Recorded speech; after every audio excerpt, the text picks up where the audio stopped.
Dear ladies and gentlemen, welcome to one of Naseej Academy's webinar series that aim to share knowledge, ideas, and reflections on topics of interest, new trends, and rapid technology in fields of learning, libraries, and cultural institutions, knowledge management, and digital transformation. Our webinar today is a dynamic and forward-looking one with a very inspired title, Looking Good, Working Well, How to Create Effective, Exciting, and Engaging Library Space. No doubt, in an era where the role of libraries is rapidly evolving, the spaces we design must do more than house books. They must inspire, include, and adapt. Today's libraries are no longer just quiet zones for study. By the way, some academic and public libraries have some rooms and spaces called non-shush areas. It's non-shush areas, by the way. They are used for group discussion and makerspace activities. Today's library spaces are vibrant, multifunctional hubs for learning, creativity, well-being, and community connection. Throughout this webinar, we will explore how to shape library spaces that not only look impressive, but also work intelligently. To have spaces that truly meet the needs of 21st century users, facilitate and spice up their knowledge journey. To talk about this interesting topic, we are honored and happy to have Karen Latimer, the Library Building Consultant, former chair at IFLA Library Building and Equipment Section, and advisor designing libraries. Also, Karen, a fellow of Charitable Institute of Library and Information Professionals at UK, and chairman of Health Housing Association and Revolving Fund. For much of her career, Karen was an architecture and planning librarian at Queen's University of Belfast at UK.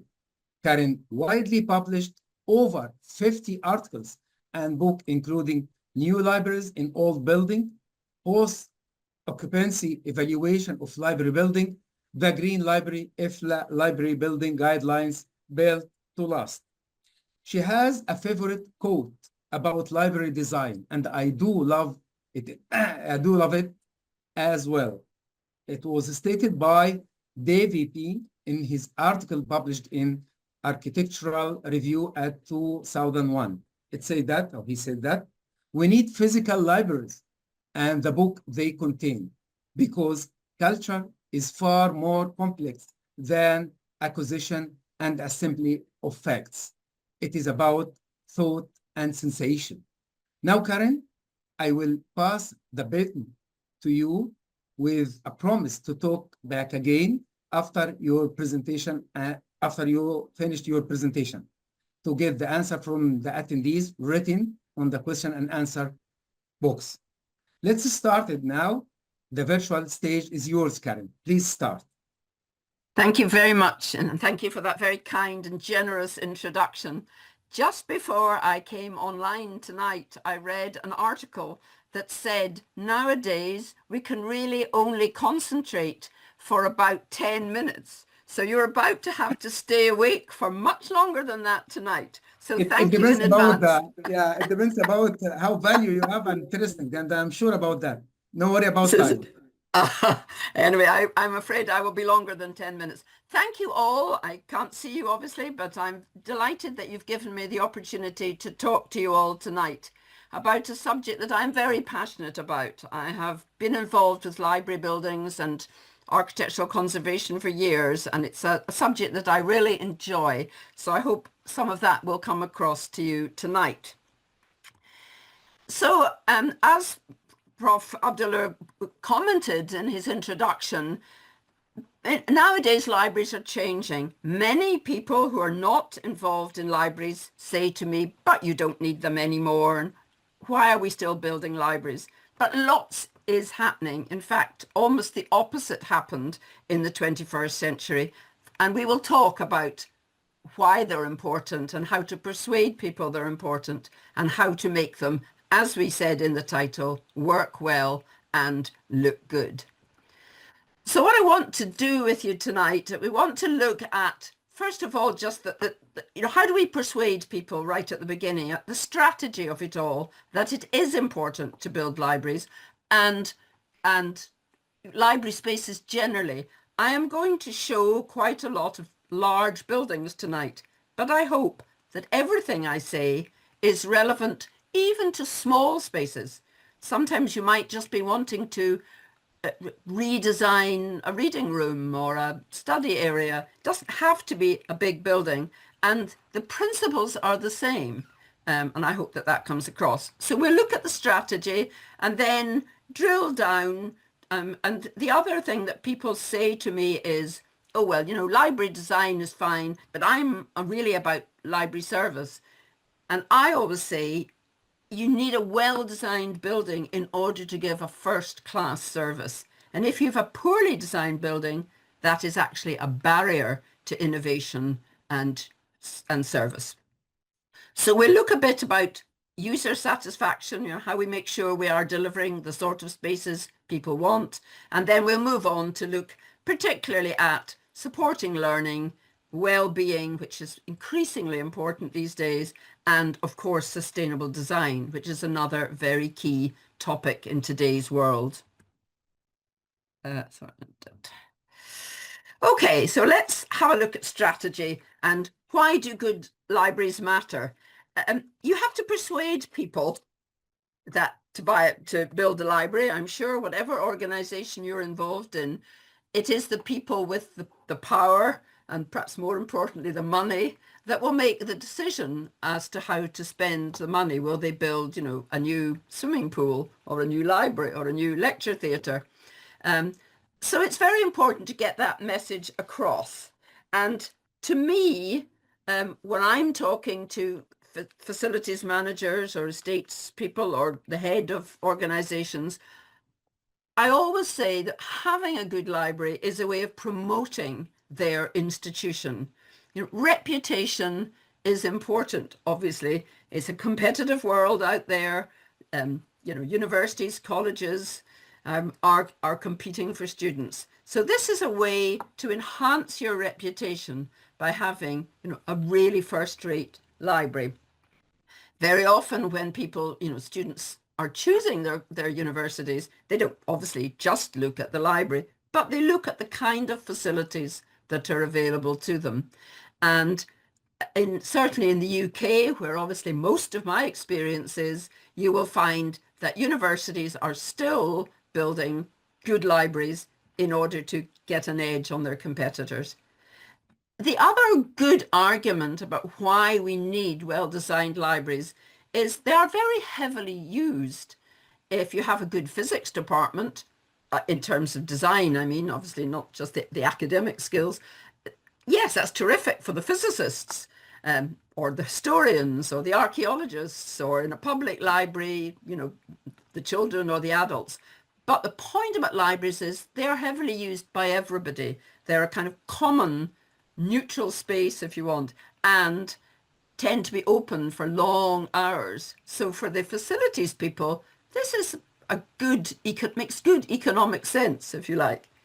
And the other argument, and when you're discussing design and what sort of buildings you want, obviously you need to be thinking about things like making sure they're easy to maintain, that they're energy efficient.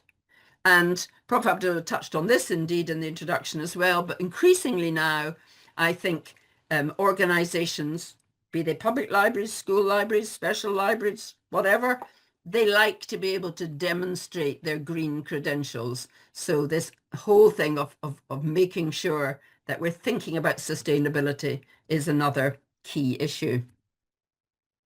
I'm going to talk then about the library that I worked in for much of my career as a case study, if you like, for this kind of development. So it was built, it was opened by Queen Victoria in the mid-19th century, and it very quickly, in those days, it was just one big building and a library. And this is the library, which was built in 1865 by a very well-known local architect in what they call the High Victorian Gothic style. very atmospheric, and there it was in this university for about 100 years.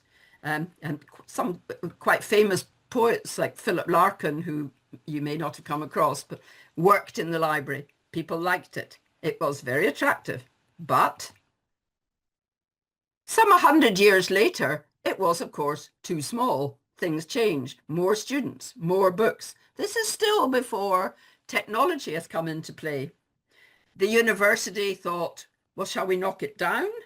But they were told they couldn't because it was actually one of the first buildings to be protected for its architectural historic merit. So they couldn't knock it down. So they built the rather ugly tower block that you can see at the back there. So that then provided lots more space for books and readers, and they linked it to the old building with a glass bridge. So that took us forward to, to the 1970s, if you like. But then,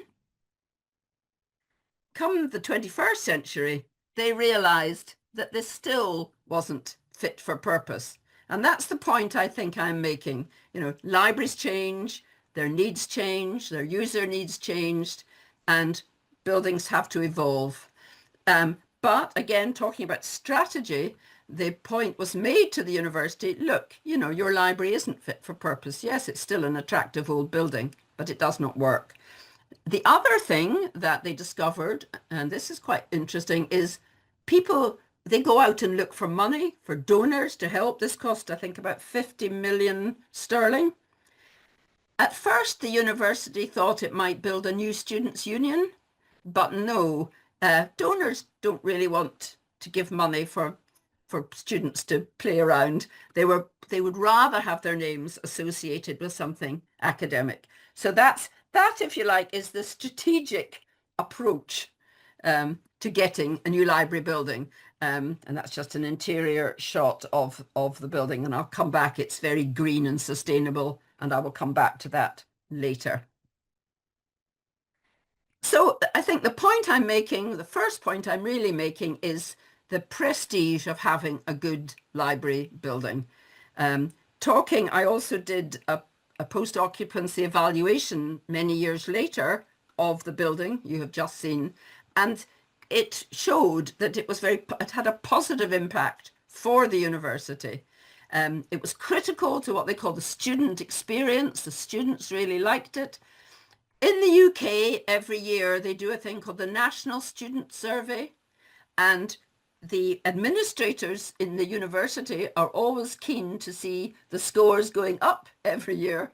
And after the new library was built, the library question went up significantly. So that made the people who run the university very happy.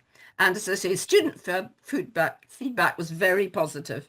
And also the new building created new routes around the campus.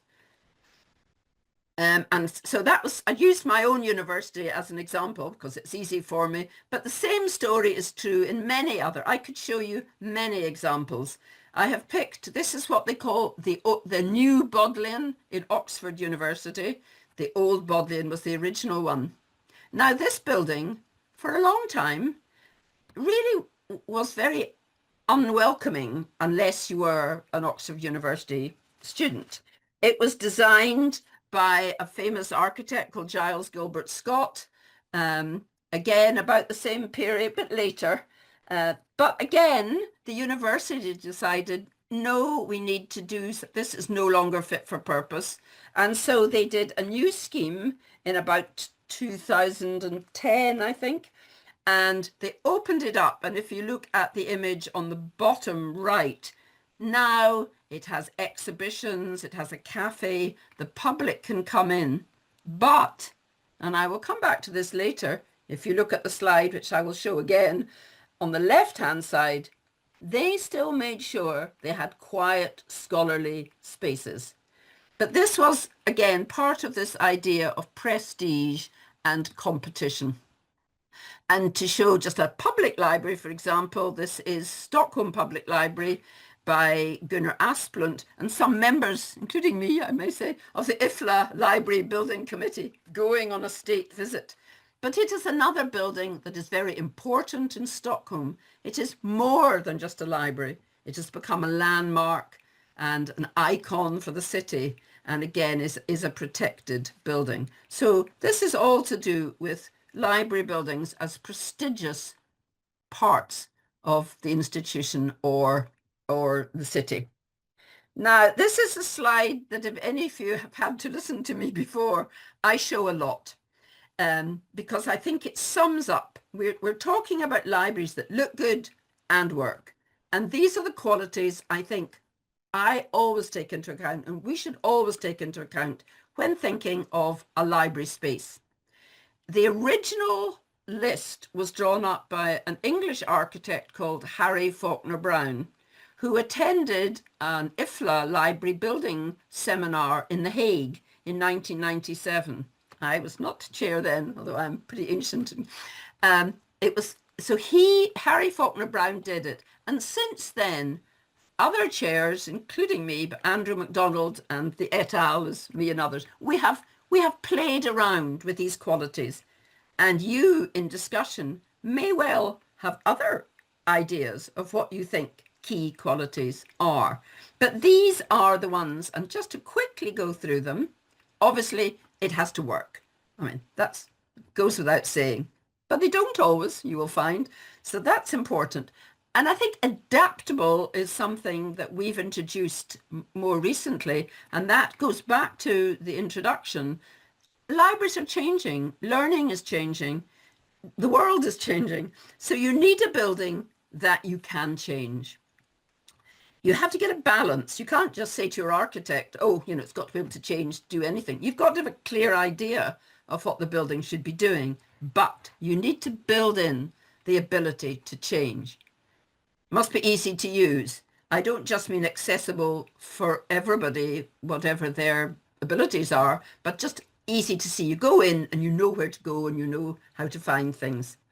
Another new one, if you like, and again, this was touched on, is providing choice, is providing the spaces where people can work together, be noisy, interact, but also have the scholarly spaces. And to me, I think a good library should enable the library users and the library staff and services to interact easily with each other. So that requires thinking about adjacent spaces and where you place things. And you want it to be an inspiring space. I certainly, I like to walk into a library and feel, yes, this is going to help me do what I'm about to do. It inspires me, if you like, to do better. So those are perhaps the more theoretical side. And then on the next column, you have the practical things to take into account. Obviously, you want it to be, you need the right conditions for your users, so it's comfortable to work in, which is always difficult because people have different ideas, and also for the materials. Increasingly, I think we talk about buildings being safe and secure. If you think of the slide I showed you of our old library at Queen's University, when I worked there, quite a lot of students, particularly the female students, told me they didn't feel very safe because there were lots of little dark corners and late at night. And, so that's the thing we do think about more. Efficiency, I've mentioned, you want it not to cost your organization a lot of money to run. Nowadays, it goes without saying, and I would hesitate to say anything else on this platform, but of course it has to be IT rich. It has to have lots of provision for technology. And increasingly nowadays, we need it to be sustainable. And we'll come back and talk about that. And in summary, you want it to capture hearts and minds. You want the wow factor. People often say to me, what's your favorite library? Impossible. I have hundreds. There are too many. But my current favorite, if you like, one of my current favorites is Magdalen College in Cambridge. So this is back to your competition. This is Cambridge, getting back at Oxford, if you like. This building was opened in about 2021, I think, designed by an Irish architect working in London. The building won the Sterling Prize, which is the absolute top architecture prize in the UK. It is a beautiful building.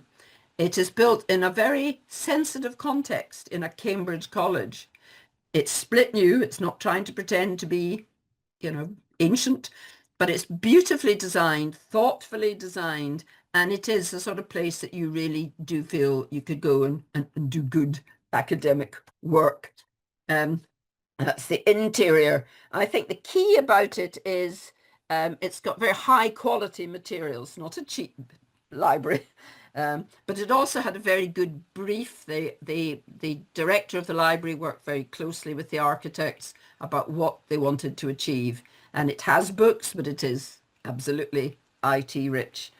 And I think in Cambridge have a lot of good libraries. It's a good place to visit to look at it. So that's just another example of, you know, a library that to me demonstrates those qualities that we've just discussed. Can you see that all right? Yeah, that's Prof. Abdullah mentioned a quote I like. This is another quote I really like. And this is, "The library is the topology that refuses to die."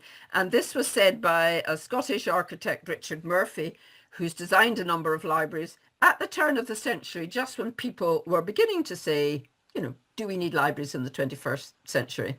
And I don't know if you have heard of a man called Andrew Carnegie. Andrew Carnegie was a Scot, as am I. So he was a Scot, brought up in a very poor family in Scotland, and he went to America and made a fortune in steel. And he became a great philanthropist. And the Carnegie Trust to this day is still a great philanthropic organization. Yeah. One of the first things Andrew Carnegie did was get a library built in his hometown of Dunfermline. And I'm really sorry, I meant to add a picture of it. But the point is, it was an extension to this library was built by Richard Murphy. And I went to look at it with Richard.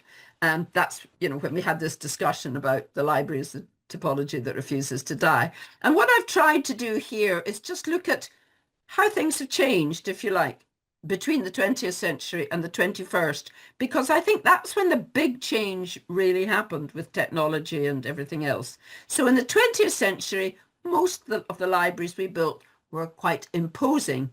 In the 21st century, they're much more welcoming. 20th century, things didn't change much. But in the 21st century, we're changing all the time. Our library that opened in 2010 has already had two quite major changes. The 20th century library was indeed the Shush library that Prof. Abdullah mentioned, very quiet. Now, the 21st library is much more about group work, choice, if you like. So, and then in the 20th century, things didn't change much, but now in the 21st century with IT, with AI, you know, things are always changing. And I wrote an article a while ago for a journal called Library Trends, and I called it From Collections to Connections. And I think that's really what I'm saying here is when you were designing a library in the 20th century, and, you know, I remember that, I was doing libraries in the 20th century, it was all about the size of the bookshelves, the aisles, how wide were the aisles between the bookshelves, all this kind of thing. It was all about storing the collections, whereas now it's all about people using it and how they use it. So it is a topology that has not died, but it has changed. If you allow me, yes, Erin, if you go back just for these very inspiring slides, this is remind me about the movie 451 Fahrenheit. Sorry, do you want me to go back a slide? Oops, no, yes, sorry. I hope that you saw this movie. Yes, I did. Yeah, so I'm really agree with you.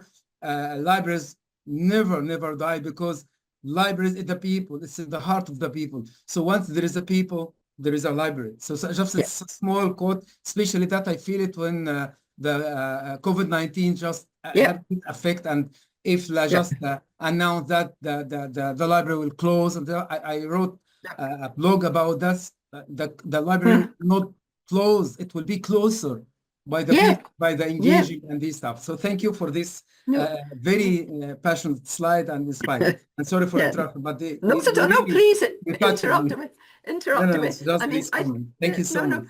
absolutely. ahead. No, I absolutely agree. And I also think in cities, somebody said, you know, you can't call yourself a city or a place of culture if you don't have a library. And Yeah, I think that's absolutely true. yeah, This is a 100. slide. I visited this library and I have to thank Mr. Zaid for this because my slide was so dark you could hardly see it and he has magically transformed it into a much better slide. But this is I just wanted to, what I'm trying to say is there are so many different sorts of libraries. This is a university library outside Barcelona in Spain and it was originally an old water tower. Les Ayas, I think is how you pronounce it. Now it's had some modern extensions, but a very atmospheric and heavily used library. I think Gaudi had something to, he didn't design it, but he was involved in some way. So, but what I have a look at this slide, and then we look at the next slide. Now this is doing exactly the same thing. And was, you know, this is another library, university library being used at the same time as the one we've just seen. This is the James Hunt Library at the University of North Carolina in America. And their brief was, we don't want the books, you know, all our books are going to be stored in the book bot, which you can see in the middle slide on the bottom, but we want gaming rooms and technology labs, and we want what they call disruptive learning spaces. And I think my point is, have they actually changed? This is what they say in French, isn't it? Plus ça change, plus ça même chose. You know, the more it changes, the more it is the same. So on the one side, you have a Renaissance painting of the 15th century by Antonello da Messina of St. Jerome working away in his study. And on the other side, you have a young man in my alma mater, Edinburgh University, in the 21st century, sitting with his laptop. But I think my point is, they are both doing the same thing in different ways. They are connecting with knowledge. They're connecting with information. So that's really my question. Have we really changed? We are still fundamentally doing the same thing in different ways. I don't want to dwell on recent trends too much because this has been discussed before. I've listed a few, but I'm focusing tonight on the ones in red. So placemaking, we've touched on that. Yes, you know, I think, you know, all libraries play a architectural role in their cities or campuses. I want to look more closely at enhancing learning. I want to look at engagement. I'm not going to touch, I'm just mentioning it as a trend. There's a lot of co-location nowadays, certainly in the UK, where you have public libraries and health centres together. And again, you know, we're perhaps more aware of operational efficiencies. I'll just mention special collections briefly. I think we're all aware that the iGeneration and technology is crucial. Special collections used to be not terribly important. Now, for many universities, we all have the same electronic resources, the same journals, the same books. So very often your special collection, whether it is some well-known author or a famous scientist in your area who've left their papers, that can very often be a sort of unique selling point for a university. But we're not dwelling on that today either. We will look at well-being. That's been mentioned before, and absolutely COVID, we'll come back to that. Indoor-outdoor connections relate to that. And finally, I want to look at the increasing importance of, you know, environmental issues. So the first trend, if you want, or the first topic I wanted to think about when we're designing our libraries and thinking about library design is engaging with our users. And I am old enough to be able to say, I do remember the time when library staff really didn't ask their users what they wanted. We all assumed we knew what they wanted and designed our libraries accordingly. Now that really would not work. On any building you're designing for anybody, it is important to be sure that you really understand what people need. And then it used to be, I would say to some of my colleagues, if we were doing a space, we need to have a workshop with students. And they would all go, oh, no, you know, they don't want to come. And, you know, we'll have to offer them a book token. I think we're much more creative about it now. And you find that by engaging with your users, they become part of the team. And certainly in our new library, you know, they tell us, they come and talk to us about what they think we should be doing or what should change or what they really like. And they feel it's their building, which is great. And of course, universities are very, very anxious about user satisfaction. They want to know because it's a competitive world out there, and they want people to be pleased with their institution. And again, Prof. Abdul, you've touched on this. I think, a good library creates something at the heart of a community, physically and symbolically. Physically, it's there in the middle of your city, the middle of your campus, but also symbolically, it embodies what you think about your city or your institution. So if you ask people, then especially if you're doing a refurbishment or you're repurposing a space, you can find out what's working, what should you keep, what could be made a bit better, and what actually needs changed. And I've mentioned this before, and I'll say it again, library space planning, high quality space and good service are inseparable. You need both. Now, I've been fortunate to do a number of workshops with a very feisty American architect called Tracy Lesneski, who is the director of a big firm called MSR in Minneapolis. And in her workshop, she always says, and I think this is another good quote, inclusive buildings are designed for the entire community rather than for the loudest voice in the room. In other words, what she's saying is, listen to what people say, not just the person who always, has something to say.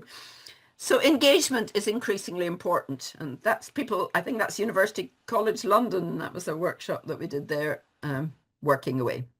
So let's move on to look at learning.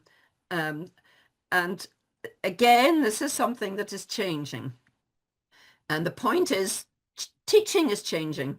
I mean, it used to be, that it was instructive. People told you what you needed to know and you soaked it up.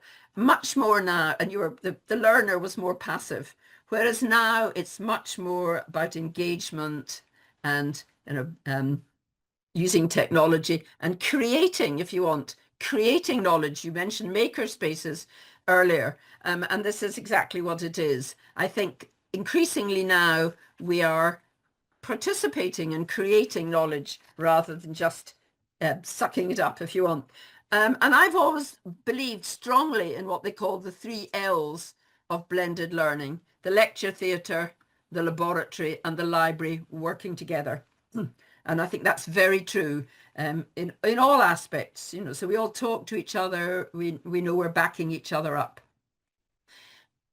And I think something that, again, that is new and that is really important is we're having a much clearer understanding that people learn in different ways. And in fact, the same person can have a different sort of learning need at different times. If you're doing a group project one day, then you want one kind of space. But later on down the line, if you're doing a doctorate or something, you might want quite a different space. So it's this business of having socially collaborative group spaces to silent postgraduate ones.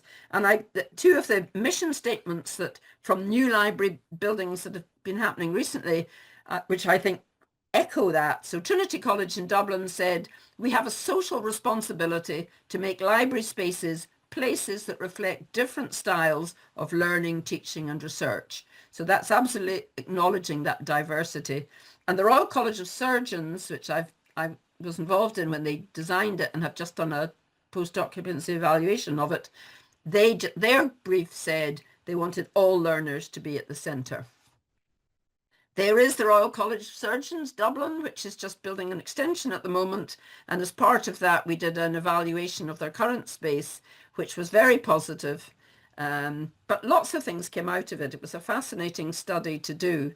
Very popular building. It's a medical school, and so it's training surgeons. So it's very much about electronic information and information at point of need and all of those things. One of the interesting things they said was that, of course, for a lot of people, it's a kind of home from home in the library at night. They may not be either culturally or personally interested in going out on the town all the time, and this is somewhere they can come in the evenings and relax and work.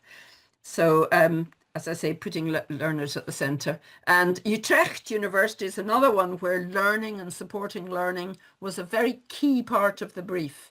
It's another stunning library designed by Viel Arets, whose father was a printer, I think, and the facade, glass facade, shows you printing kind of images. But it's a very beautiful library. It's very open plan, but it's also very scholarly. So it seems to manage to mix those two diverse needs, if you like. And I think my final sort of one that was about learning, that they put learning and how people learn into their brief, is the Kaisa House at the University of Helsinki. I'm a huge fan of Finnish libraries. I went to the Venice Architectural Biennale a few years ago, and there was a pavilion from Finland that was all about libraries. It was actually curated by an architect I'll come back to in a minute.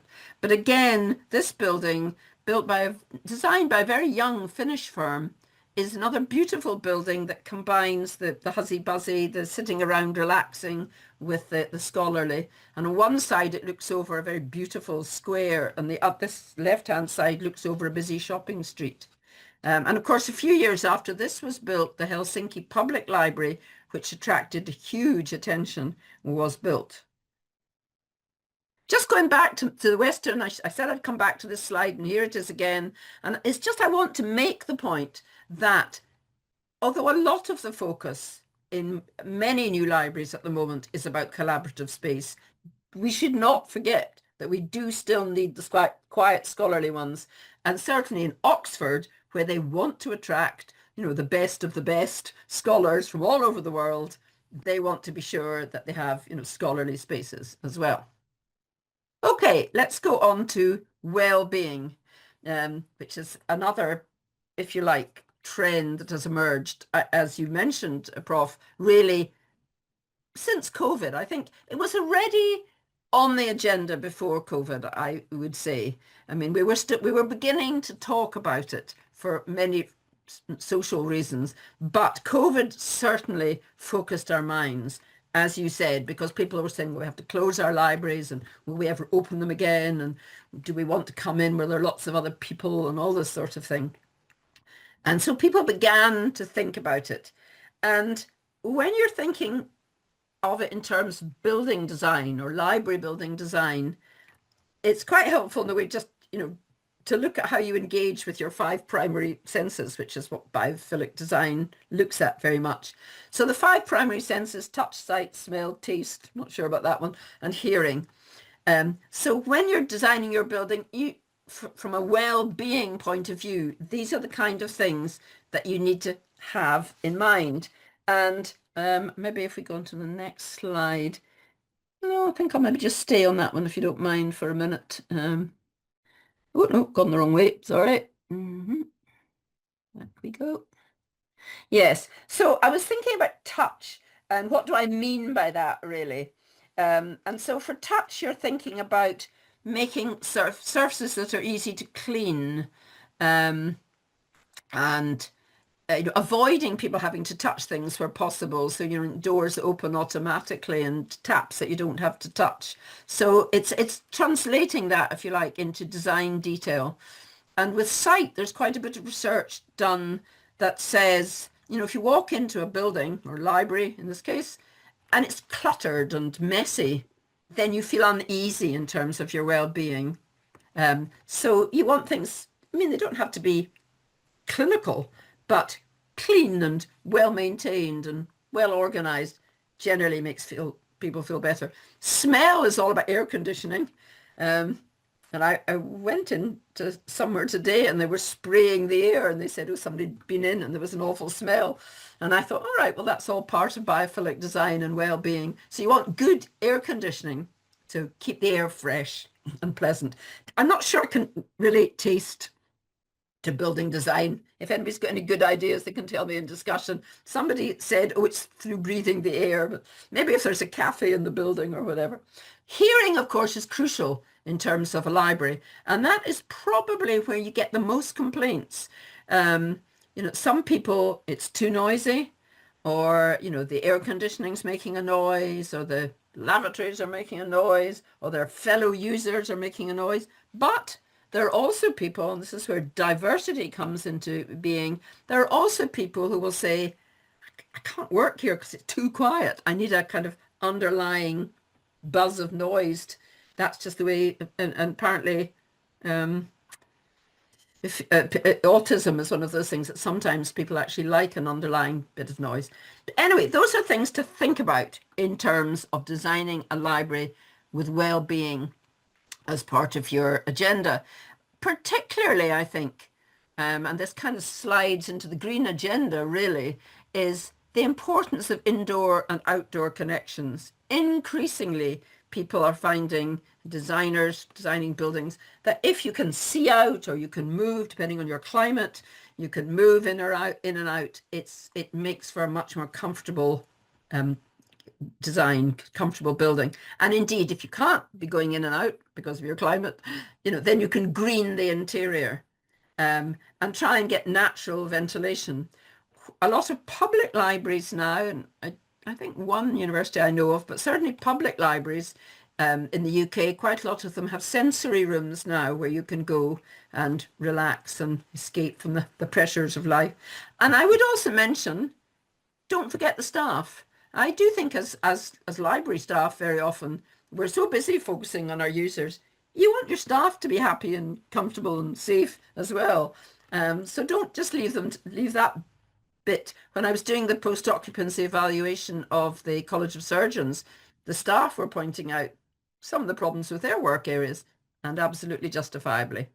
So good ventilation, fresh air, outside space. And I've said, think of the detailing in the light of making people feel comfortable. Just keeping an eye on my time here. So one of the examples, I have not been, most of the libraries, I think all of the libraries I've shown you I've been in. This one I have not. This is the University of Sawanakhet in Laos. But I did do a IFLA seminar with its architect, and we were talking about greening spaces and green credentials. And so this was Marina Stankovic of Berlin. Oops, sorry, didn't mean to do that. Oops, sorry. A little preview or post view. Yeah, so she designed this campus in Laos. And their brief was, and of course they have a warm climate, so she created, and she told me, learning streets, she called them, and this is a learning street, so it's a street through the campus, but you sit down and you work together, and courtyards where people could gather. Biodiversity, they were very keen on ensuring the campus supported biodiversity, and the whole greening issue. So it is a very good example. As I say, I haven't seen it, so but I believe her, and she's a very talented designer. I had the honour for a number of years of being a judge on the Australian Library Design Awards, which was great. And I knew very little about Australian libraries until I started on this, and they have some fantastic buildings.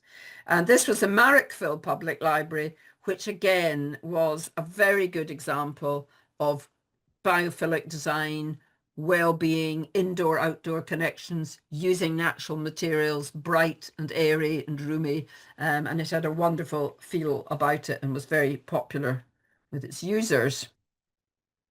One of its competitors for the award, very different, is in Geelong in Australia, a sort of Buckminster Fuller geodesic dome, if you like.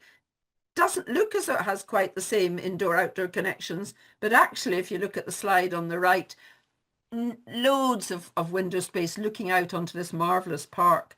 And what was good about this building was it was in quite a poor area of the city, and it was really bringing in a lot of people who were not normally library users. Worked very well. I have to say, I was very impressed by its lavatories. Somebody said to me, judge a library by its lavatory. I mean, it was just phenomenal for a public library. Usually they're rather grim, but it was very beautiful. Now, I mentioned to you the Finnish pavilion at the Venice Architectural Biennale, which was created by two amazing Irish women architects called Grafton Architects. They have won many awards. They talked at the IFLA, I asked them to talk at the IFLA conference in Dublin. And I asked them a long time ago, and then COVID intervened, and the conference was I think a couple of years later than it was meant to be. By this time, Grafton had won every prize. When I first asked them, they were quite well known, good local architects. By the time of the Dublin conference, they'd won everything. The Stirling, the Pritzker, you name it. And I rather shamefacedly kind of went back and said, can you still do this? And they said, well, of course, we said we would, and we will. They were wonderful. And this is another of my favorite library buildings at the moment in the UK. And it's very different from Cambridge that I showed you. This is Kingston University, which is not, and I'm sure they would forgive me for saying it, it's not a hugely scholarly university. It's more technological and has lots of architecture and design courses. But the university was very keen that the library, what they call town and gown here, they wanted the library and the university to link to its town and its neighbours, not be a kind of standoffish unit. And Grafton did a fantastic job in linking it to the street. And they did all these roof gardens, which is why I've got it in the biophilic design section. But, so well worth seeing. But it was actually quite noisy for me. I found it almost too noisy. But I talked to lots of the students and they loved it. And it was obviously their kind of work environment. I very often show people a slide of Delft because I feel that it was one of the first university libraries in the world, and you can probably all quote many others in your own areas, but that I knew of that really took on board those trends we talked about, that move, if you like, from 20th century to 21st. It was designed in 1999, so just on the cusp of the change of the century. It was designed by one of their former students, a woman called Francine Hubin, and her practice Meccano. And that roof, the green roof, in the winter that's covered in snow and people go down on their sledges and have snowball fights. And in the summer they all sit out there with their sandwiches. So it's a very sort of different but successful library, I think. And it constantly changes. Of all the people I know, they're always asking their users what they want and changing. And Francine Hubin had sort of pictured quite a traditional library. And the library director said to her, no, we're a technological university. We want it to be high tech. And she was the one who insisted on those books in the middle of the library. But another just good example, I think, of a library that's very comfortable to work in. I can see I went through my Australian phase when I was visiting all these Australian libraries. And this is the Queensland University of Technology, which had greening their library in their brief. Now, very often people start off by saying, when they're talking to their architects or designers, we want it to be a green building, and we want it to be, have living walls. But then the budgets come in and the first thing that gets cut is the sort of landscaping and the greening. So full marks to Queensland, who stuck with it, and it's a very pleasant building to sit in. The other thing that I think, but I have no real evidence, but I think is contributes to well-being is art in libraries. And I've always quite fancied, maybe now in my retirement I will finally write it, quite fancied writing a book about art in libraries. But I do think, if you've got a sculpture or a beautiful painting, or quite sure what this is the Jubilee Public Library in Brighton in the south of England. But I do think art is another contributor, if you like, to well-being in design. Okay, well-being. You could do a whole talk on well-being, and I've only skipped across the surface, really. So the other topic that we kind of highlighted on our trends, our sort of 21st century trends, is sustainable design. And IFLA is very committed to this, as I'm sure some of you will know. So IFLA has adopted the UN Sustainable Goals. And really, the sort of things you're talking about in terms of library building design is using sustainable materials, ensuring your insulation is good, because so much of sustainability is about energy efficiency. I don't know if you've come across Passive House, which was a German philosopher firstly introduced this idea of designing a building that really required no energy because it was so airtight and the insulation was so good. And, you know, just things like solar panels, using the energy that you particularly have available to you, and, you know, controlling your lighting. And so IFLA has thought a lot about it and is pushing it hard on the agenda, quite rightly so, I think. Prof. Abdullah mentioned many years ago, can't actually remember when we did it now, 2013, I put it on the slide.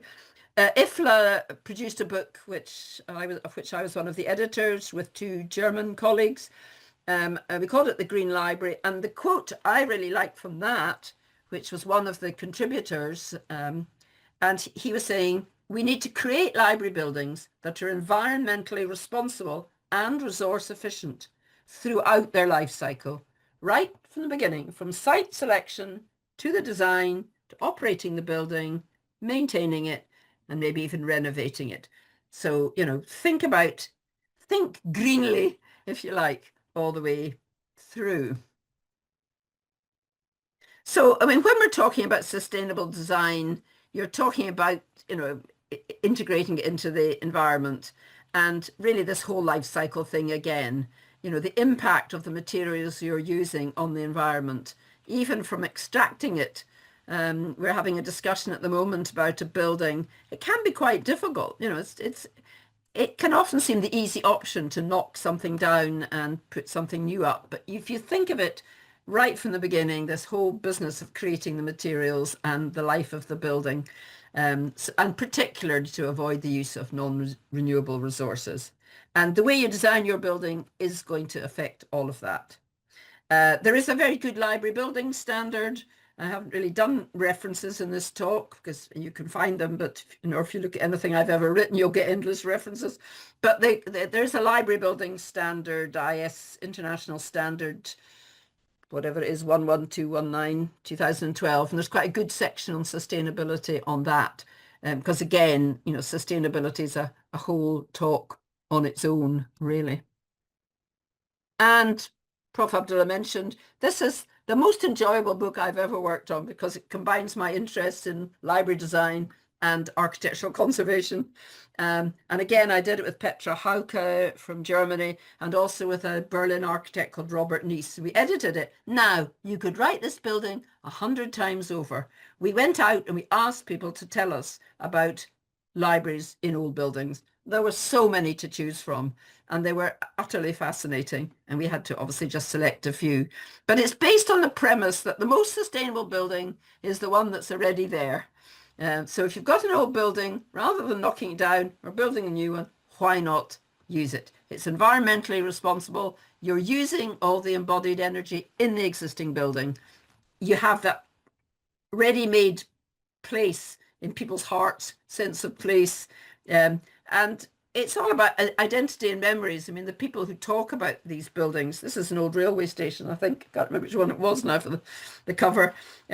But all of that. Now, I know that in different countries, that's not always, it's easier in some countries than others, obviously. But it was an interesting book to be involved in. And by the way, I like it that you mentioned that new libraries in old building, not old libraries in new building, because I think the first one is more inspiring than the next one. Yes. Or we can have new libraries in new buildings as well. Yeah, this is what they are looking for it in 2020, 2030. Oh, I know. And this was just one of the examples. There was the other organization that I was involved in for a while was what's called LIBER Architecture Group, which is European Research Libraries. And we had a seminar in this building in the Luxembourg Learning Centre. And it was an old steelworks outside Luxembourg. They moved the whole university to the Belval Steelworks campus, which is full of fascinating buildings. And this was one of the old buildings in the steelworks. And it was redone as a library by a local Luxembourgian architect called Valentini, the architects. But it's a beautiful space, and I particularly like the lighting on the bookshelves. I keep trying to persuade people to doing it, but it's very expensive, I think. But you know, it's an example of a building with lots of character. closer to home for me, this is in the northwest of England, and this was an old cinema, an Art Deco cinema in a Roman town called Chester. And this building sat derelict in this very historic town between its cathedral and its town hall, and it was a real blight on the town centre. It sat empty for years and years until they decided to restore it as a theatre and a library. And what they did, which I thought was rather a clever idea, and I suggested it, I was talking to the Royal Institute of British Architects recently because they're doing new work on their old library. And I was telling them about this, and they looked at me with horror, the thought of the library wandering through the whole building. But it definitely works here. It's a public library, and people, they go and the library's just everywhere in the building, and they can pick their books from wherever. I like the boy. Yeah, I like the boy on the right. That he's wearing suit and tie. He's going to what we call it a vibe. He is in a vibe. He's just enjoying. Yes, isn't it? I love it so much. That means that they have the library under their skin, not just going at a place. Yeah, he looks great. I mean, they're terrific. Yeah, how am I doing? I mean, you tell me if I'm going on too long. Where did I got to in all of this? I think that's probably the end of my green. Green. Take your time. We're enjoying it. I realize it's quite a lot. Anyway, yeah. So this has been it's called the Story House, and it's been a very successful public library. And good. Now, yeah, the last bit I wanted to do in sustainability, I thought I'd go back to my own library just as a case study, because obviously I know it well. And this is how we approached that new library that I showed you right at the beginning of this talk. The new library, by the way, was designed by an American firm called Shepley Bulfinch, who've done a lot of university libraries in America. Our director of estates was very keen to have them because he was very keen that the building come in on budget and on time. And he thought they would do it, which they did. But what we did is right at the beginning, we had a sustainability action plan. So we did a plan right at the beginning. We used a construction standard that you don't need to worry about. That's all about meeting particularly energy standards. And then in the design, we kind of cross-checked everything with being energy efficient. We looked at light control, how we would manage the daylight and the light in the most efficient way, and ensure there was some natural ventilation. Not sure how successful that's been. And we used what's called ground source heat pumps and heat recovery. And so everything, and the water from the loos and everything. So we tried to be as sustainable as we possibly could in the design. And then when it came to fitting out the building, we made sure that procurement was sustainable. So we used sustainable materials and reused furniture. And then finally, when the building opened, we set up a green impact scheme, and members of library staff volunteered to become environmental champions. And this is all about, recycling and all of those kind of good things. So that was the plan that we had for the building. And that's the interior. I think I've already shown you the bottom one. Incidentally, I mentioned about donors. And one of the reasons that strategically we got this new library was because one of our then chancellor was on the board of Disney. And Disney had just made a film called The Lion, the Witch and the Wardrobe. I don't know if that means anything to any of you, but it was written by somebody based in Ireland. C.S. Lewis was the author. And so Disney gave us quite a lot of money to create the C.S. Lewis room. So cultivate your donors is the message from that bit of sustainability. And as I say, so the library looks out over the local botanic gardens, and it's got very sophisticated heating controls. And I feel obliged to my former colleague, Petra Hauker, with whom I have worked on a number of things, to just promote the book that's going to be launched next week. So this is IFLA again, and this is not about library design, but they're talking about how libraries can play a role in educating us all about sustainable development. So that book's going to come out next week, so I thought I should mention it. Prof. Abdullah will know, or anybody's heard me before, I'm very keen on what they call post-occupancy evaluation. If you're talking about designing libraries that will work well and look good, one of the ways of ensuring you do that is by looking at things when they've been built and been used for a while. Now, when you open your new library or your refurbished library, you're exhausted. And actually, the last thing you want to think about is evaluating it. And it's very difficult to persuade people to do it. But it's very helpful because really, how do you know that the library is working well if you don't look at it 5 years or 10 years later and say what did work and what didn't? And so when the Royal College of Surgeons got in touch with me recently and said, would you do a post-occupancy evaluation? I said, no. I said, I'm retired. No, thank you. I wish to sit here with my feet up. And then they said, well, you said at the opening that we should do this. So, of course, they're quite right. So I did do it. But anyway, I do think it's important. How did it work? And indeed, if you're thinking of designing a new library or working on a new library space, one of the things you often do is you go and look at other libraries to see if you can get good ideas. And it's good to have this kind of evaluation framework in your head when you're doing that. How does it work for the staff, for the users? Is the building what you were expecting when you sat out at the beginning and said, this is what we want? Is that what you've got? Have you got the spaces you need and enough of them? Are they in the right place? Do you have the noisy areas far away from the quiet areas, or, all these things? Is it easy to use? Can you change it? Because you will have to change it almost inevitably. So as I say, you can learn from others through this process, if you like, of evaluation. And sorry, I keep pushing these books, but that was another book I did. I can't remember when that was either, but it was not a very interesting one. I only edited it and wrote. I usually write a chapter and then I get everybody else to do the work. But it was another interesting one to look at. We looked at a number of case studies of libraries to see how they worked in practice. So thank you very much. I mean, I realize you have been very patient and listened to me for quite a long time. And over to you now, and any thoughts or questions or points you want to make, I'd be delighted to hear. Thank you all very much. Thank you so much, Karen. I'm really appreciate this very concise, and I know that it's a big challenge to have this enormous of knowledge in such 1.5 hours, but you did it in a very smoothly and great way. On behalf of all attendees, I would like to extend our deepest thanks to you, Karen, for your inspiring and insightful presentation in this exceptional webinar.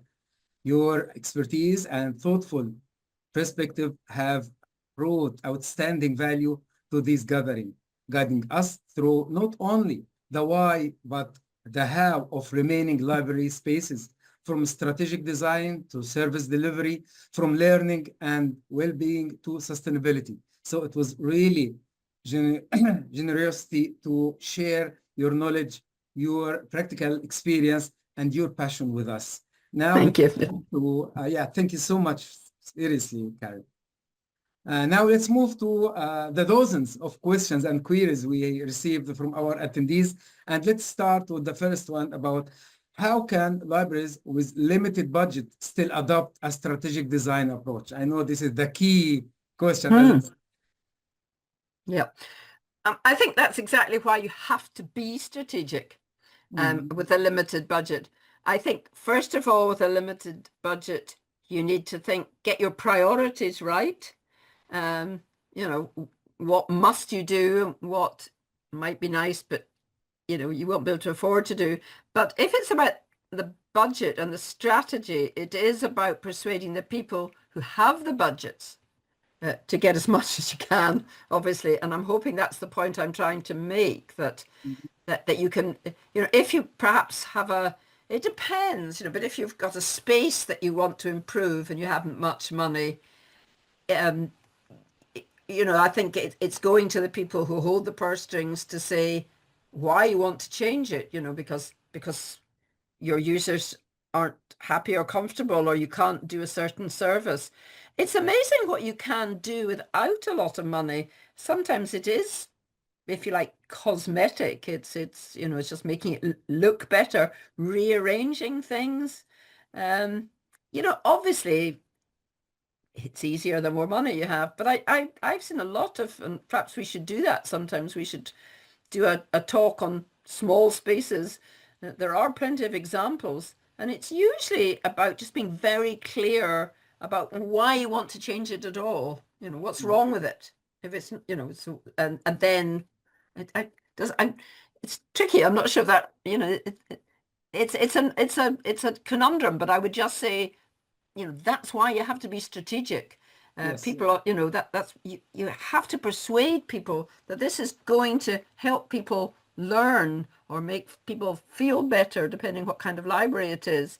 You know, in school libraries, I often find, in designing libraries, we do try and do stuff in school libraries from time to time. They have tiny budgets, but it's so crucial to the learning experience and persuading the school, because they're inclined very often that the principals or headmasters or headmisters think, oh, well, the library, you know, send people there when they've been naughty sort of thing. And to really bring it in and say, no, this is all part of the learning experience. And this is, you know, expanding their knowledge from the set text to the other one. You know, I just think that's where the strategy comes in, and that's then where the budget will follow.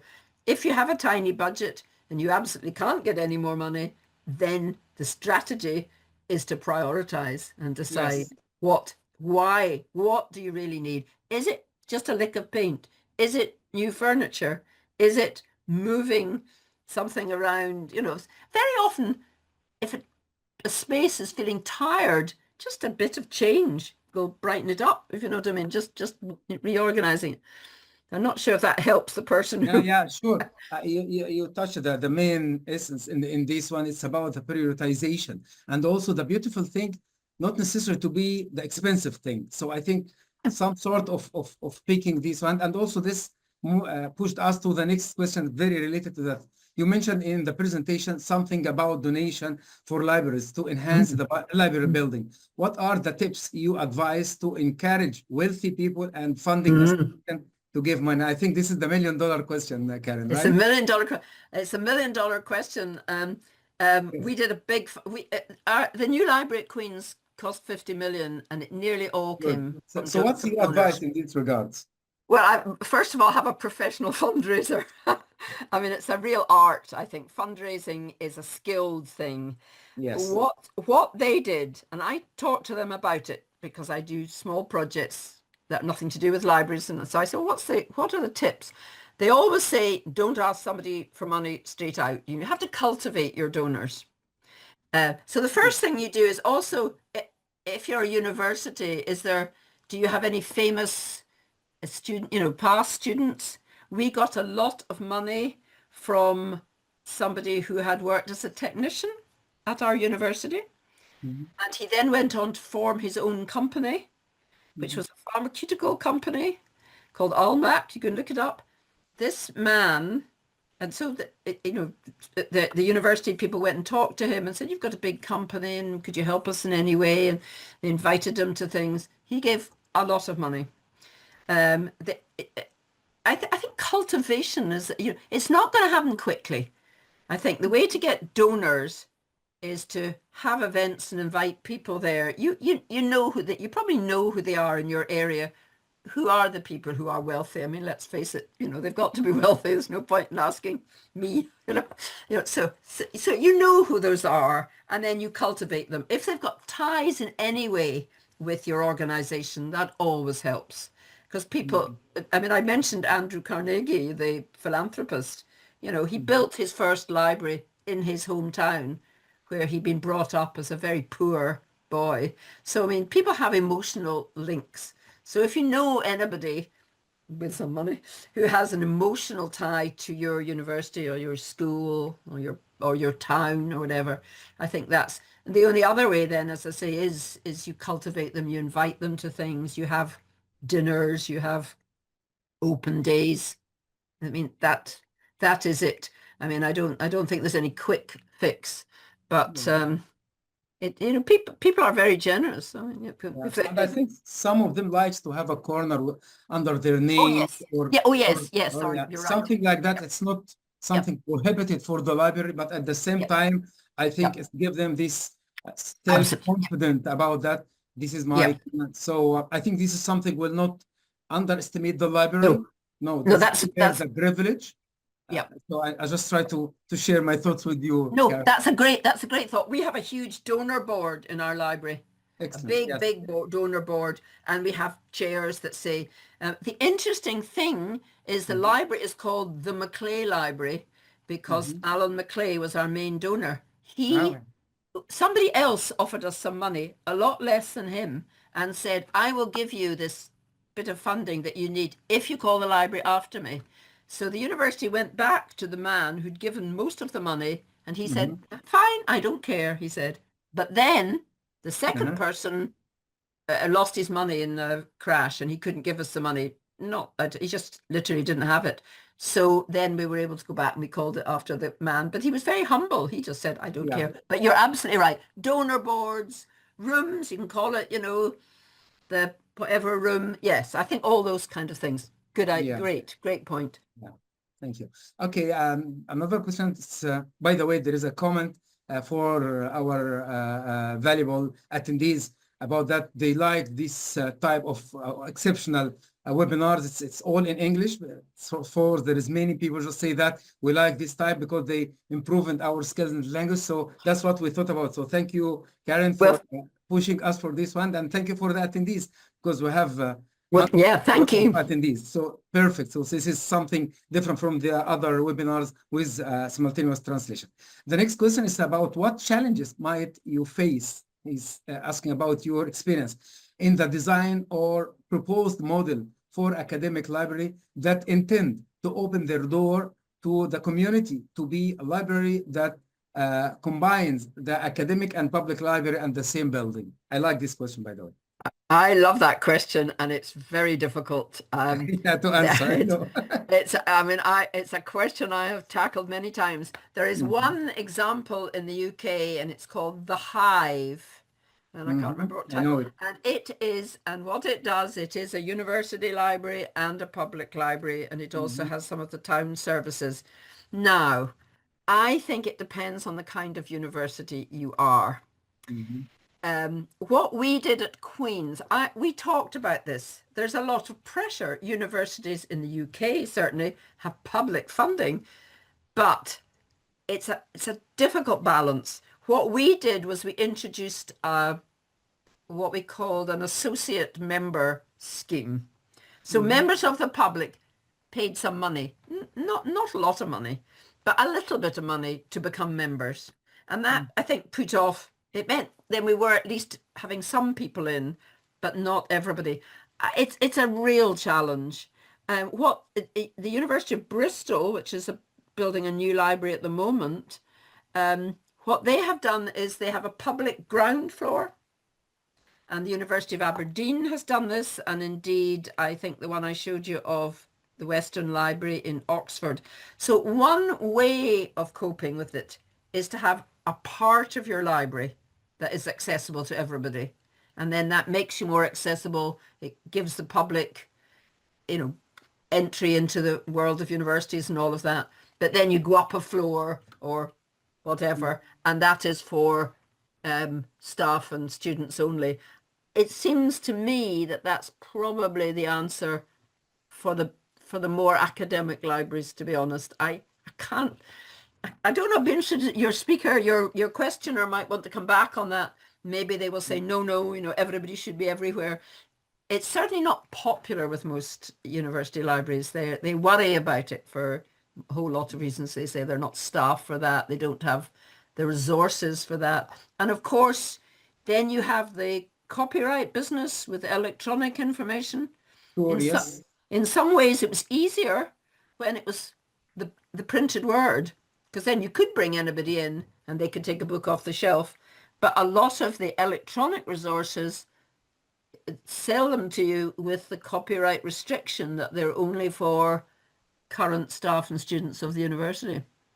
So then you have people coming in, and then usually you can get around that when they're physically in the building. Nowadays, most of the providers allow them to use it in the building. They just don't allow you to use it from home if you're not a member of staff. But it's a very difficult problem. I don't know if anybody else has got any solutions. Yeah. But that, to me, Yeah. To me, it seems to be dividing it up a bit. So you have areas that are still only for staff and students who are, after all, paying whopping fees nowadays. So, Sure. you know. Yeah, I'm totally agree. It's not an easy thing that, but I think it should be considered regarding Absolutely. the building design, the interior design, also the staff, also the collection, how different, also the levels. If you need just the upper level for the academic, because the top Yeah. level just having this one. So I think it's doable, as you said, on high library, but at the same time, it's not something it's easy to take as a decision. You need to have a preparation for this Yeah. one. But thank you I for think you do. the input about this one. Yeah, and thanks for the question. Yeah. We have from Jamilu Abdullah a question. He said that, as you mentioned, indoor-outdoor connection in your presentation. So, for example, in situation where the library user find traditional indoor setting restrictive, could you shed some light on the design of library gardens and outdoor learning areas? Yeah, I mean, it's becoming increasingly common now. The one I showed you of the Kingston one, you know, there's no control. I mean, somebody said to me, "Oh, well, they might throw their books over the fence." Well, I mean, I think you don't worry about that. You know, that's not going to happen. Yes, I mean, increasingly we find, and certainly in countries where the climate is warmer, that they are creating, you know, the Wi-Fi, you know, it goes out into the grounds outside the building. It's no longer, the days have passed, and those of you, I'm sure Mr. Said and others will know more about this, but you know, you're no longer limited to your internet connections within the walls. So you can go out into the courtyard. Savanachet, the one I showed you from Laos, Marina Stankovic said to me that people are studying all outside the building. A lot of them, you know, they're in the courtyard working, they have their laptops and their Wi-Fi, or they're sitting in groups doing group discussions. You know, I don't think there's a problem. I don't know if he's worrying about it. The question's coming from a security issue, but, you know, it seems to be perfectly acceptable now. Either if you're in the right climate, you can go out into the actual outdoors, or in one like Kingston, where you wouldn't really want to walk outside the library building into the street particularly. But those roof gardens, they plant them with, you know, plants that can survive in those climates, and put chairs and tables out there. They have canopies over there are also fire escapes in the Grafton one, in the Kingston one, which is very clever. So you can use the corridors to escape from the building in case of fire, but they're also places that you can just go and study in. So it doesn't seem to be a problem. I'm not sure what he's particularly worried about. As I say, it depends on the climate very much. But I certainly like it, and the libraries that I've been in that do it, and as I say, Kingston's the one. They did it in the University of Birmingham, which Ayub Khan, who you had on previously, was involved in. And they were just beginning to think about it there, and it didn't seem to work quite so well. But now it seems to be quite common, I've found, in some of the recent libraries I've seen. So I think it's perfectly feasible to do. But I'd be interested if your question, he might want to come back to the secondary question, or she might, you know, whether it's the security aspect or what. But certainly it seems it works. Perfect. I think this is affected positively about that. Another question, it's about how can libraries as a space that accommodate both music and silence, or whatever, any type of voices there, design their physical building to balance the need for quiet study areas with spaces for musical engagement and other sound-based activities, especially if we're talking about public library. I think the children. Yeah, absolutely. One of the ones I visited was actually the public library in Helsinki, where they do the music library in Helsinki. And the way they cope with it really is that they have, you know, terrific acoustic rooms. If you can't have a space that is acoustically, Kingston does it actually. They have performance spaces in the middle of their library. Again, I think it's, I mentioned adjacencies when I talked about post-occupancy evaluation. One of the first things I did. One of the libraries I worked on was in the University of Houston in Texas. And we started off by doing a sort of adjacency triangle, if you like, to work out what could be close to what. So I think if you want music and you want people, jazz concert in the entrance place, but somebody's writing their PhD, you need very good acoustics. And that's amazing nowadays what people can do with acoustics, and distance. So you make sure you don't put the music bit right beside the quiet study zone. You put them as far away from each other as possible. But one of the things that came out, where was I recently? Somewhere that, anyway, they had these acoustic baffles, and honestly, they looked like works of art. They were beautiful, hanging down from the ceiling, but they deadened an awful lot of sound. And in the Queen's University Library, we were worried about noise because it's got an open atrium, and people usually say, don't have an atrium in your library but the acoustics are terrific. You really don't notice it. So I think the answer to your music question is, yeah, great, let's have the music. But yes, you need an acoustic specialist to be on your team, your design team, and you need to still keep your quieter areas as far as you possibly can. See, but then some people I would quite like to be doing my studying with some nice music in the background. Anyway, it depends. It depends. Yeah. It's all about thinking it out, I think, making sure you raise these questions right at the beginning, and you don't just end up with a building and then you go, oh dear, the music bit. Say that right at the beginning. We want good music facilities, and we want people to be able to do sound recording. And I mean, it is, as I say, acoustically, things are far better than they used to be. Yeah, thank you. I will read it as it's written from attendees. It's anonymous, but he said that it could be a funny question, but I will ask it. So I'm intrigued. I'm intrigued. So we saw in the examples of library buildings, most of them with very high ceiling. Do you think this affect on the comfort of the users? I like this one. It's not funny. I like this one. For the attendee, it's very smart notes, by the way. That's very smart, because obviously I did not pick my slides going, oh, I'll pick that one because it's got a high ceiling. Yeah, so but she figured it out. Well, exactly. Figured it out. And actually, it's a very intriguing question. I do think that high ceilings, well, let's do it the other way. Low ceilings, I think, can be quite oppressive. Yes. So, Choking. you see, you feel, slightly kind of squashed down. There is that feeling of your soaring spirit. So, but again, your facilities managers, your building managers will tell you that there's a cost per square meter.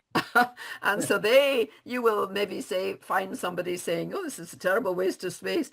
So I think the answer to the question is, yes, I think I certainly personally and do think you respond well to, and you just have to look at buildings, mosques and cathedrals, and, these inspiring buildings usually do have high ceilings. So I think, yes, it is something to do with well-being, and I think something that's quite pokey and closed in does make you feel a bit uncomfortable. But again, I suppose there is a cost. But that's a good question, because I will now look at my slides and see, are those the ones that I picked, because they've obviously but they've got the wow factor. They've got the wow factor. A very professional and expert knowledge, because if you look at the balance or any very high things that they give these ones, so you have to, and by the way, this is for the air fishing is good. So I like the notion. We have a question. Yeah, exactly. Should libraries involve user in design process? And if so, how it could be? Yes, I think they definitely should. Yes, the answer is yes to that. I definitely think it's a mistake not to, put it that way. It is not easy. It is not easy. But I think we need to be a bit more creative. It used to be, that we'd send around a questionnaire. Well, people are tired of questionnaires. I think you can invite them to workshops. I think if you start off by saying, we're going to redo this space and we'd really value your input, you might go, if you have a student body or a local body, you might say, could they recommend some people who could be your sort of champions? The way we've done it most recently, one of the things, is we just ask people to have a board, and we just ask people to put ideas, stick good quality post-its, do you know what I mean?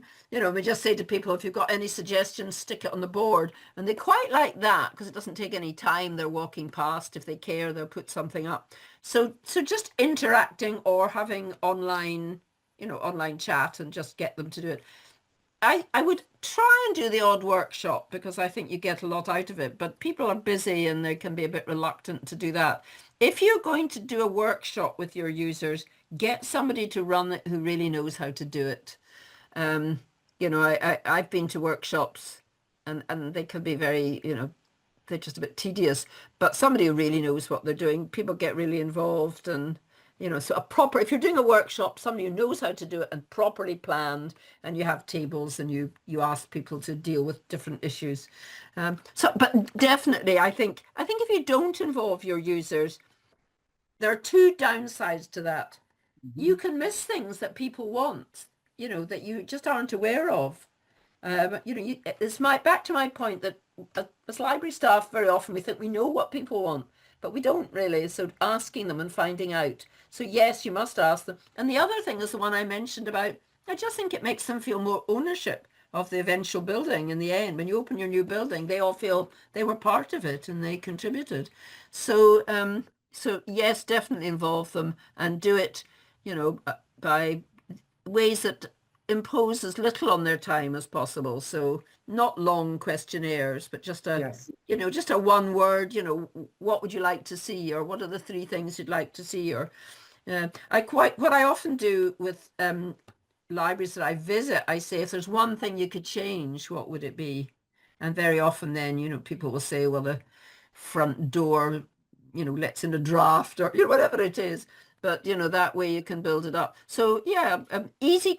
Don't bombard them with long questionnaires, but just and this idea of just having a board that people can, and a big post-it that they can just scribble a comment and stick it on. I mean, that worked well for us because it was very quick. Yeah, and I can tell that the libraries, mainly the academic libraries for architecture schools and civil engineering, facing a big challenge because the professor and student come with different ideas and suggestions, so they will have a big issue on this one. Thank you, Karen, for this one. We received a question also about how can we balance between space and different use of technology and the library facilities with the attention of green and sustainable building. Green libraries. Yes. Green libraries. How can we make balance? Yes.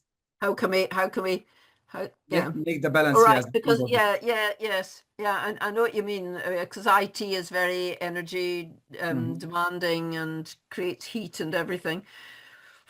I'm slightly passing on this one because I think the real techie side of sustainability is hugely important, and I'm not an expert on that. And I do think you need somebody who really understands energy efficiency.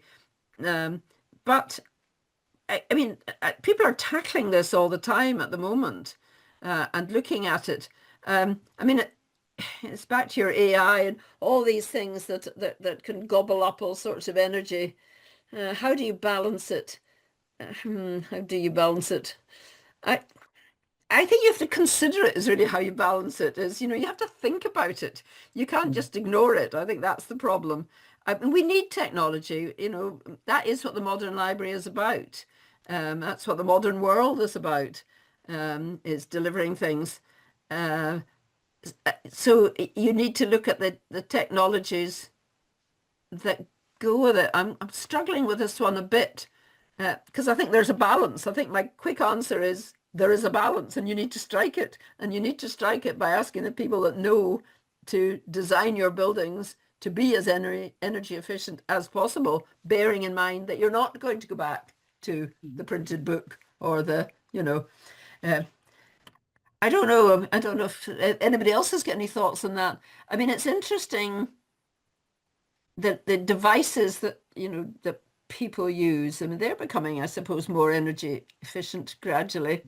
Yes, and also I think the water things, also the the air conditioning, energy recycling paper, by the way, and there is, I think, many ideas could help in achieving this balance. And I think there is also from IFLA, as you said, that there is a metrics and all the standards, KPIs for different library, for public libraries, for academics. So this balance, it's achievable, by the way, but it needs a lot of work from the beginning. The big issue is when you have already libraries or a library already built, and you need to have these things. So you have to make a re-innovation of all things, and this is a cost-wise.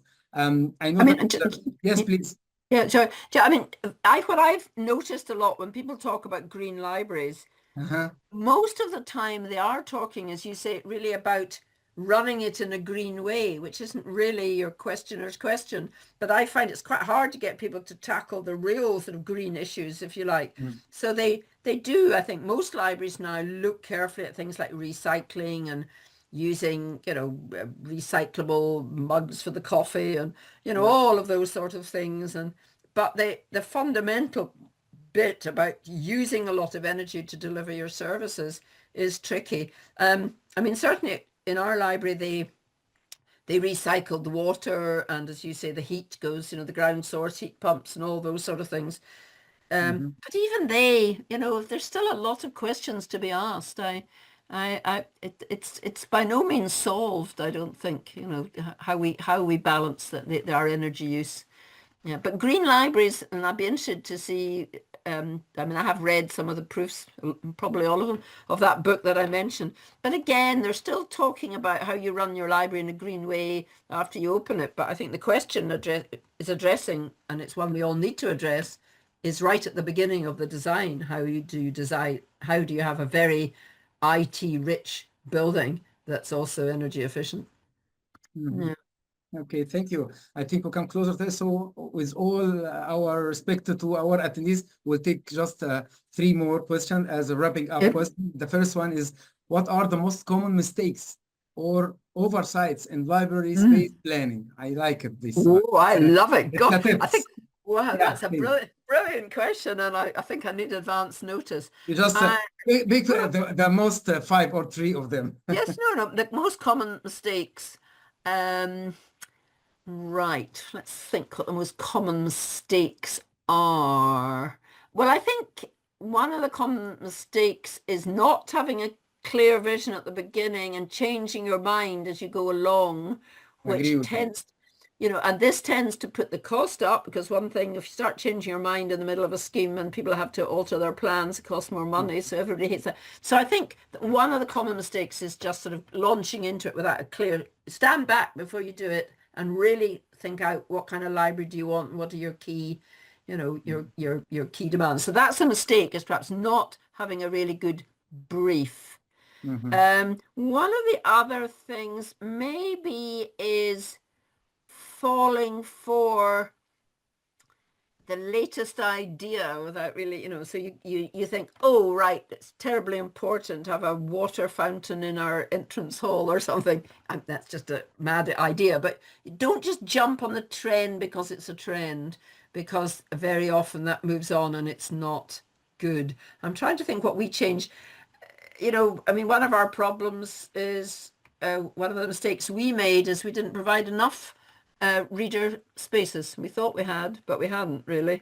So again, look at what you've got, and it's this balance between looking at what you've got and trying to think ahead to a world you haven't yet entered. Planning processes tend to be terribly long, so that's the danger. So you start and it's 10 years before the building's actually up.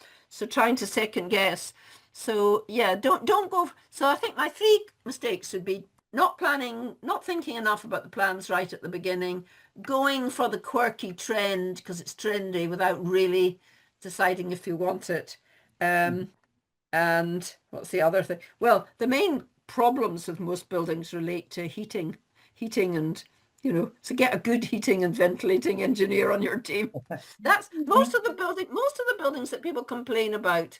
It's something to do with the the air conditioning and the heating and the ventilating and the general comfort is the thing. Most other things kind of work. Oh, and don't I don't think people do nowadays, but don't put something that you can't change in, like, in the old days, one of the mistakes we made in our library, and I argued against it at the time, was a big issue and inquiry desk right at the entrance. A big fixed desk. Well, they don't need that anymore. People don't come up to desks, and it wasn't only that it was too big, but it was difficult to change. It wasn't. So be as flexible as you can. That was a great question. I'm going to think about that. If I can add something, seeking for beauty more than functionality.